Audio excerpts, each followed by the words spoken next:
What's up, everyone? Welcome back to the Young Electrician Podcast. My name is Ruben Young, aka the Young Electrician. Here in this podcast, we like to see electricians grow, not just in the field, but also in their personal lives. With that said, let's hop into it. So, I have not uploaded an episode in a while. Sorry about that, guys. I'm going to try to get a little bit better at uploading new episodes.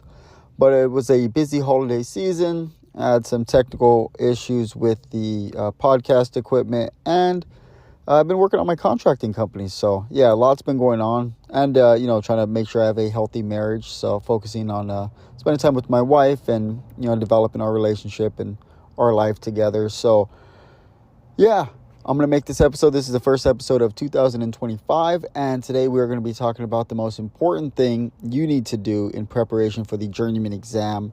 So, let's hop into it. Now, the reason I am making this episode is because I've had one or two people reach out to me in the last couple of months and say they failed their electrical exam.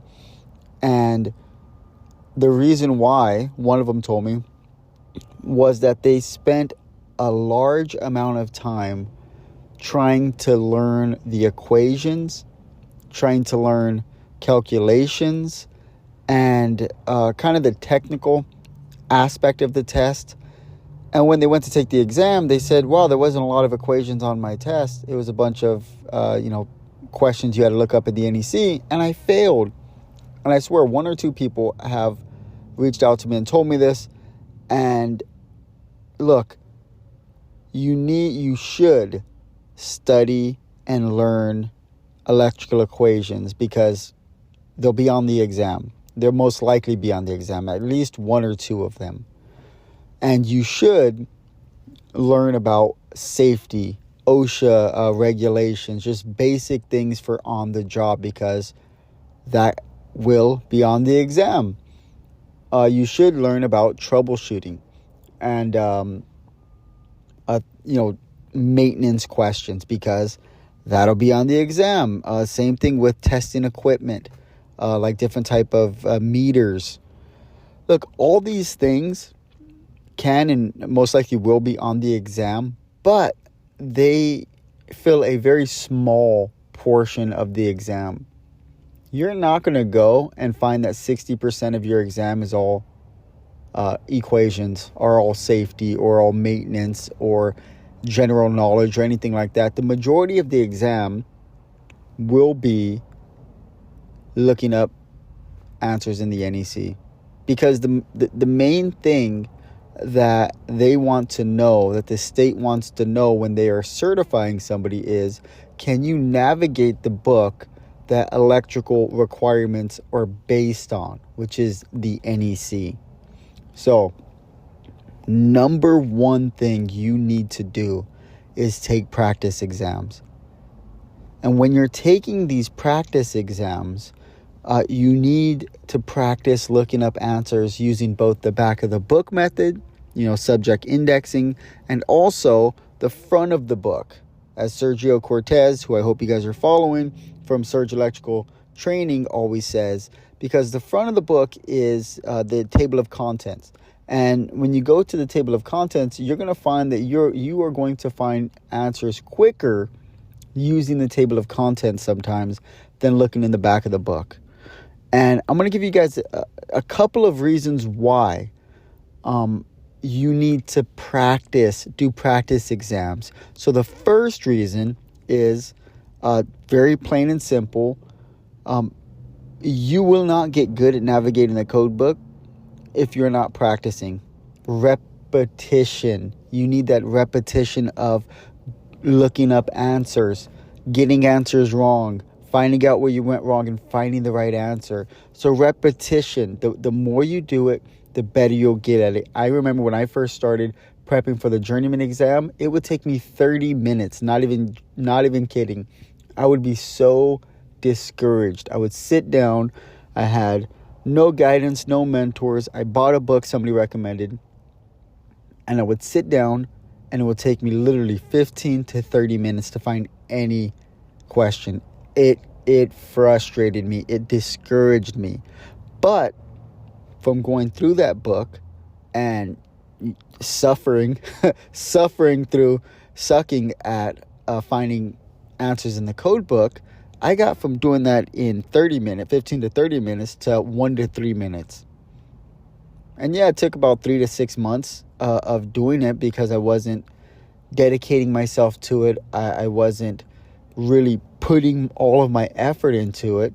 But when I did, I got better, just periodically opening the code book, going through some questions here and there. Because I was really discouraged. I didn't want to just sit down for 30 minutes, an hour a day, or a couple times a week. I was discouraged by how bad I was at navigating the code book. But I knew that I had to learn how to do it. So when I actually hunkered down and says, hey, my test is, in 2 months from now, I need to start studying. I was able to sit down and go through these practice exams. And there was a lot of them. There was like 8 different practice exams. And each one of them was like 50 to 100 something questions each. So it was a pretty good book that I was going through. And I had a lot of practice questions to work through. But from sitting down 3-4 times a week, 30 minutes to an hour a day, and just, hey, this is my timer, 30 minutes today or an hour today. And once that timer goes off, I'm done. So I'm dedicated. I'm sitting at my desk, at my table, whatever it is, and I'm dedicated to just looking up answers until that alarm rings. And I sat there and I did that, and it dramatically improved the way I was able to navigate the code book. Now, number 2, this is the reason why it improves how you navigate the code book. Sitting down, having this repetition, spending time in the code book looking for answers. You get familiar with the NEC. You're never going to know the entire NEC. It's a very, big book, and there's a lot in it. But it's not about knowing and memorizing the NEC.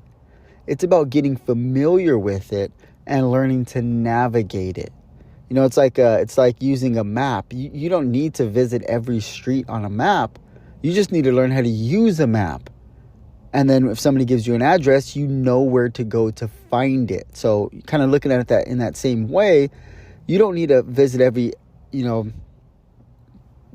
little article or every little line in the NEC, but you do need to know how to navigate it. And learning to navigate it has to do with practice exams, going through it. So as you're going through it, and you guys probably experienced this, you're looking for an answer, maybe something in grounding, and you're in the wrong section, and you're reading through it, and you're seeing stuff that has nothing to do with what you're looking for. So you says, forget it. You go find the real section, and later on you get a question, and that question has to do with that wrong section that you were in, and you're like, oh, I've seen this before. And you're able to then go and find this thing because you have a little familiarity of coming across it before. So as you're navigating the code book, you're getting familiarized with the code book. You're going through sections. You're going back and forth between sections, and it sucks. It's like, man, you're frustrated trying to find answers and you can't find them. But in the midst of that struggle to find answers, that is what's actually building on your understanding of the NEC. All of that failing, all of that struggling, all of that frustration, navigating back and forth in the code book, that is making you familiar with the code book. And that's what you have to do.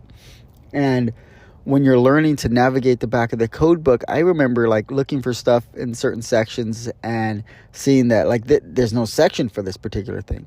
And then realizing it's a subsection of another section. And then I get familiar with that. So when I'm taking the test, I'm like, I know that's not a section in the back of the book, in the the index, the subject index, but I do know where to find it. I know that that's going to be a subsection in the subject index. And then, it's easier for me to find it. Same thing with the front of the book, the table of contents. The more you use that and you're reading through it and you're looking at it, you're going to get familiar. The more you're going through the definitions and you're trying to figure out, is the definition to the thing I'm looking for in the definitions, you're going to be reading through different sections, and that's going to be, getting placed in your mind. You're going to get familiarized with that. So, 2, navigating through the code book makes you familiar with it, and you want to be familiar with the code book. So you have to take practice exams. 3, taking practice exams, it's going to make you quicker at finding answers. So, maybe the normal electrician that's never passed an exam, or maybe the electrician who's passed it years ago but doesn't go in the code book, maybe he could find, the answer to a question, but he's not going to find it quickly. Maybe he got to take his NEC home, sit down for a couple of hours, go on some forums online, I don't know, and then, he find it, read it, say, yes, this is exactly what I'm looking for, this is the code I need. But he's not going to be able to do it quickly. And what you need in order to pass the exam is to find answers quickly. So you need to take practice exams so you can get faster at finding answers. And it's just for this time in your life. If you pass this exam, as they say, don't let that your license expire, and you'll never have to worry about needing to take it again.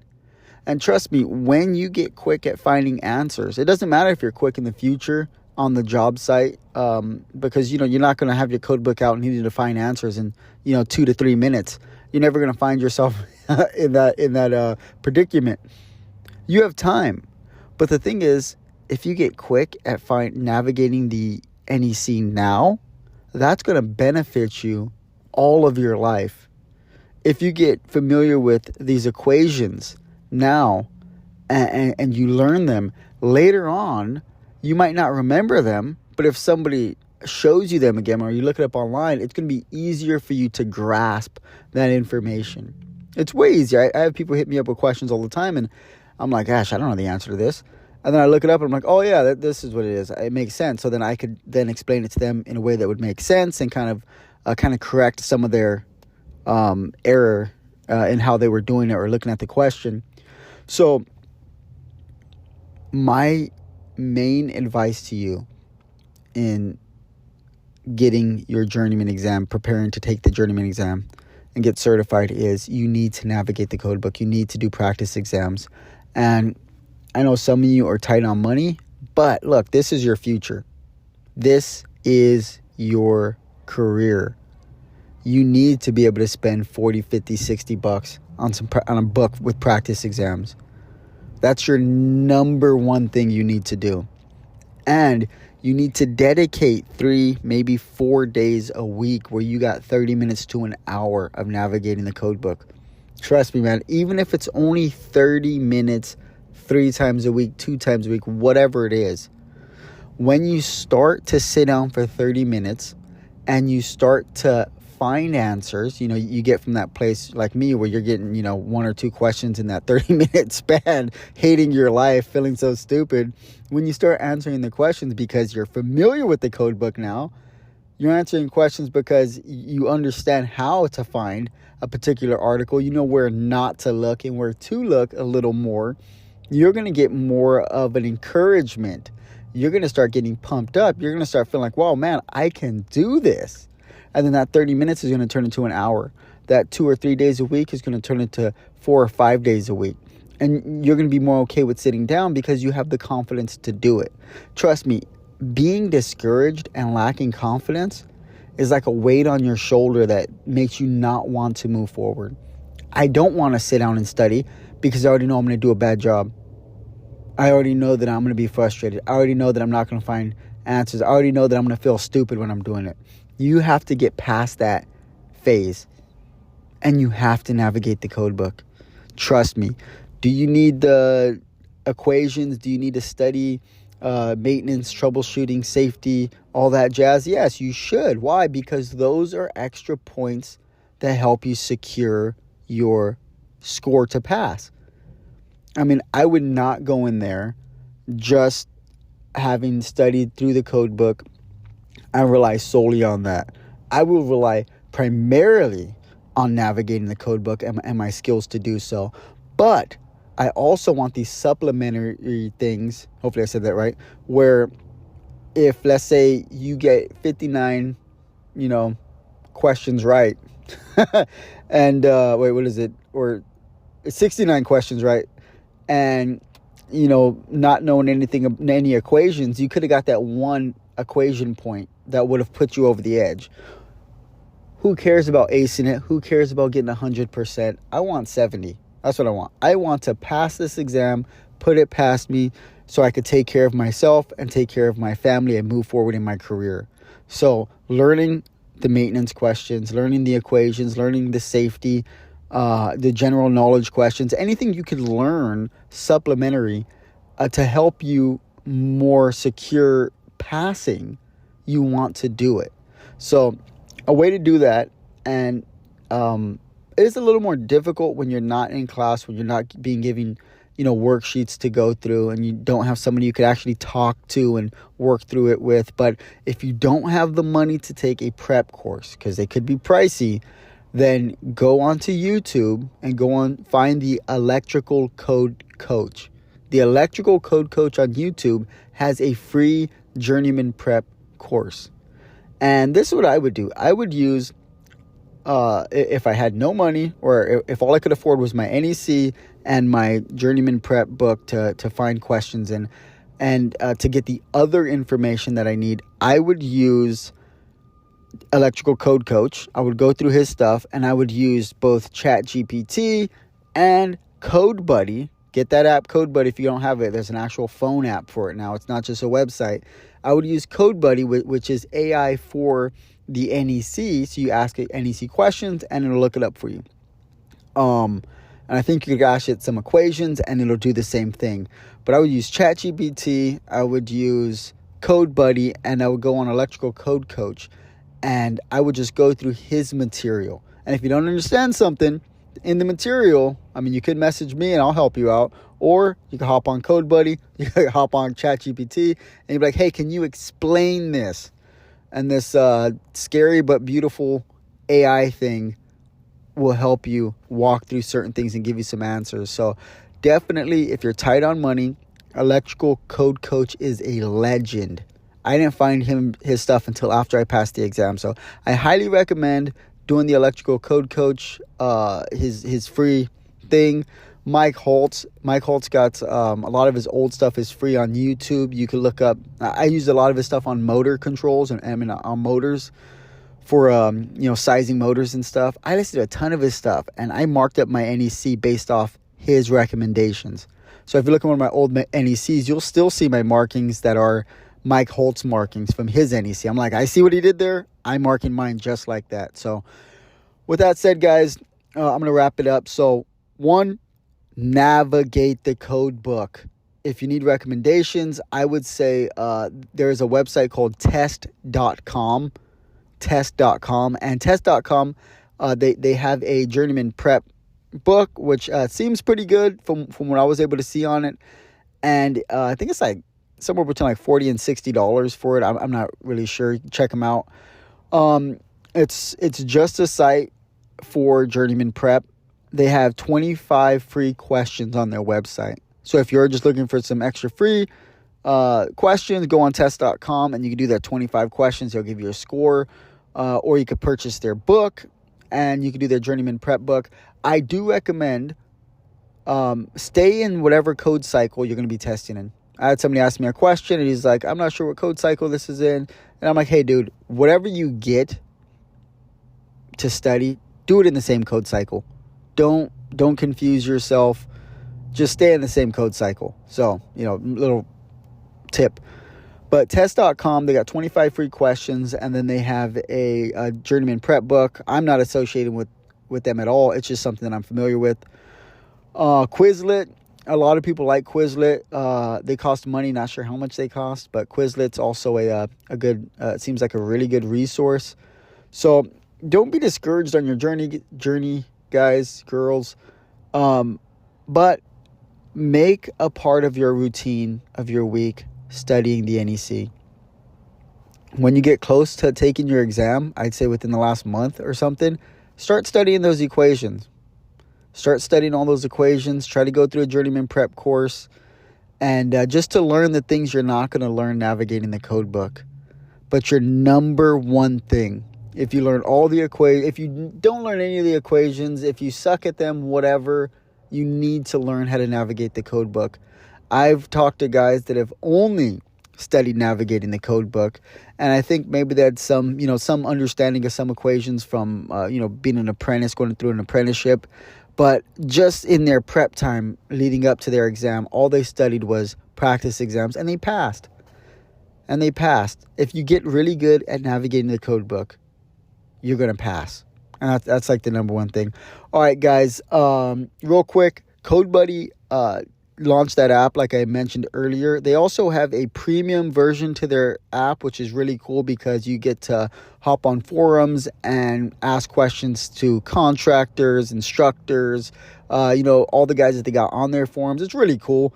I highly recommend that everybody downloads CodeBuddy and just have it on your phone, because there's so many times where I have a question and I would typically hop on forums online and try to find stuff, and recently try to ask ChatGPT, but ChatGPT doesn't, although it's AI, it doesn't have the same focused information that CodeBuddy does. You're not going to get the same benefit from ChatGPT that you're going to get from CodeBuddy from what I've seen.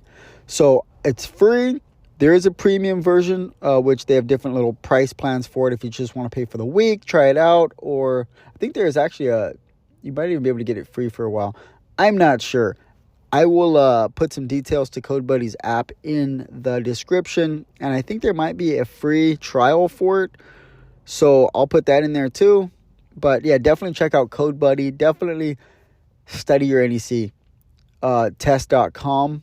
They have a great book. If you need any more recommendations on prep courses that I recommend, or other books that you could use as a journeyman prep course, looking up answers, stuff like that for your journeyman prep, then hit me up on Instagram. That's the best way to hit me up. Just DM me. I respond usually within like a day or two if I'm busy. Or at the Young Electrician Pod at gmail.com. So with that said, I'll talk to you guys later, and peace.